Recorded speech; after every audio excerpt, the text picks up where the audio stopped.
There's a lot in India that people need to discover before they take off on international holidays, really. And there are a few places that have sort of intrigued me or haunted me, or places that I found the most incredible in India before you travel to anywhere else. So I've come up with 10 places, a list of 10 places that are my pick. Golden Temple, number 6. Golden Temple is one place where for so many years of my life I've always wanted to go to, and then comes this day when I land up at Golden Temple, and then the following couple of months I have been regularly going to Golden Temple. For someone who admires energies and admires beauty of places, Golden Temple is a must-do on your list. It is so serene. So that place exudes certain energy which sort of pacifies you. There is tranquility around, there is such a lot of calm around. Even when there is chaos, when people are wanting to get in, they've queued up, they want langar, they want pictures and this, that, but there is a certain amount of calmness around Golden Temple, especially in the evenings when they light it up, the golden glow against those beautiful lights and the reflection in the water. I have no words to describe how pretty it is. I have been there so many times and I've stayed up. Because it's open all night, it never shuts. I shot all day in Amritsar and I got free around 9:30ish. I had my dinner and I didn't know what to do because I was sleepless. And I went and sat at Golden Temple for an hour and a half, and it was one of the most peaceful experiences. Number 7 on my list is MURUD. MURUD is ahead of Alibag. That's not how I should geolocate places. It's an island basically. So this place, and particularly I'm talking about this fort in MURUD, it is located on an island off the coast. To get to the fort, you have to actually take a boat and get there. Now that's not the most amazing part, okay? That fort was unconquered forever. Another thing which is very amusing about MURUD JANJEERA is on the fort, I think on the highest level of the fort, there is a lake. That lake, when you look at it, is full of moss. It has a thick layer of moss over it, okay?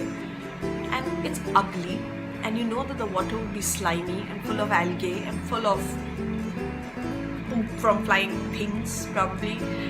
Tourists probably would be dumping things around there and whatever. But no, you'd be very, very, very surprised that the water up there is sweet. Yeah, it is sweet. Pond is sweet water. Delightful. Amusing.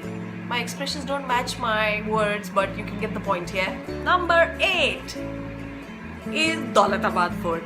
Okay, so I'm a very fort person. I love history and I love my country's history because there's so much to it. Daulatabad Fort is in Aurangabad, and I got there very late in my life. I think I should have been there much before because I've hovered around Aurangabad but never been to Aurangabad. There is Ajanta-Ellora caves in Aurangabad which I haven't seen, but it is one of the UNESCO World Heritage Sites, and for good reasons, because it is amusing. The day I decided to go to Ajanta-Ellora, it rained like crazy, so I couldn't get there. But I could make it to Daulatabad Fort the next day, and let me tell you, I was mind-boggled for the very reason that I had no idea how people could construct such amazing stuff back then when there was no engineering. I mean, there were no colleges set up to teach engineering. I don't know how people constructed. Daulatabad is a very, very scientifically thought after fort. Now that is also one of the forts that was unconquered forever. And you can see why it was unconquered, because the moment you enter Daulatabad fort, the entire fort periphery is basically a 10 feet deep canal system. You cannot get to the fort before crossing that canal, and the canal has alligators all over, so there is no chance that the enemy, if they attack, could get past that canal.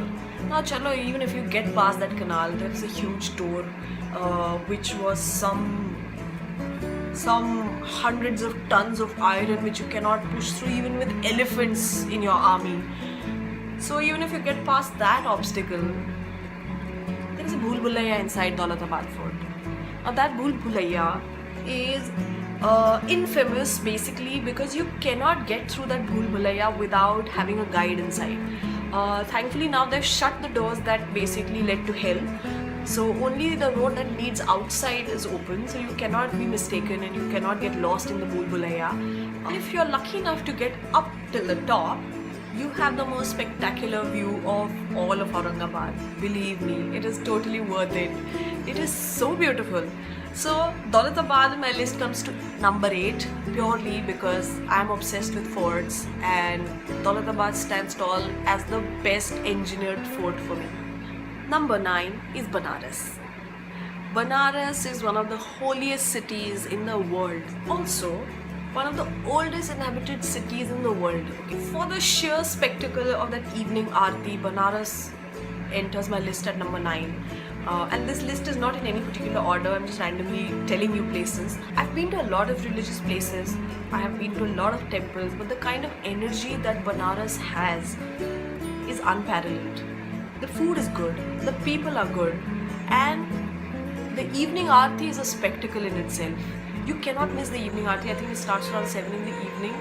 So against the backdrop of the river Ganga, which is the holiest river in India, you have these pujaris, priests who line up at the ghat, and they have these massive diyas lit up and they do aarti and they are in sync. So whatever poses they do, all the styles that they do, they're all in sync. It is spectacular. The energy is so amazing. There are tourists, there are foreigners who visit, there are Indians who visit. Benaras stands at number 9 in my list. Number 10 is 2 places actually, or rather 2 spots in one place, Devriya Tal and Chopta. Now Devriya Tal is situated on top of a mountain. Tal is a lake and you have to trek up to that point to actually get to see the lake. That lake is haunting. Nobody gets there. There is just one shack. So if that guy hasn't made it that day to give you food, God save you. Also there is a shack halfway up there, so you better stock up food and chai and this that before you get to Devriya Tal. The trek is daunting. I passed out halfway. Yeah, not because I was tired and this that, it's primarily because I'm afraid of heights. So I was smart enough to get halfway and look down straight, and I had vertigo, I spun and I passed out. But it was totally worth it when I got up there to Devriya Tal, and Devriya Tal has the most spectacular views from up there. So you can see the Chaukhamba peak from Devriya Tal. It's pristine, there is no one but you. So Chopta is considered to be the Switzerland of India, and for all good reasons it is the Switzerland of India. It is amazingly beautiful. Now when there is springtime, the entire valley in Chopta and the mountains is covered with flowers. It blossoms into these yellow, purple, pink colored flowers and it's beautiful. I didn't go in the springtime, I was there during the monsoons, and unfortunately it was only rain that I could see. It was hazy as hell, and I had to trek from Chopta to Chandrashila, and it's exhausting to get there. There is no light in the middle. If it rains and the clouds, because it's so high up, you're practically walking in the clouds. It is so hazy, it's foggy and freezing cold to top it all. So when it rains in Chopta, it doesn't rain. There are hailstorms. They're this big. The drops are this big. It's not even funny. It hits you hard on your head and you probably have like partial amnesia for 10 minutes. So beautiful. The food is outstanding. The views are outstanding. I think it's spectacular. One of the best scenic, quaint places around Uttarakhand, which not many people know of, is Chopta. You must visit Chopta once. I hope you enjoyed my list of 10 things in India that have swept me away. Please do write to me how you like it. Thank you. See you around. Bye.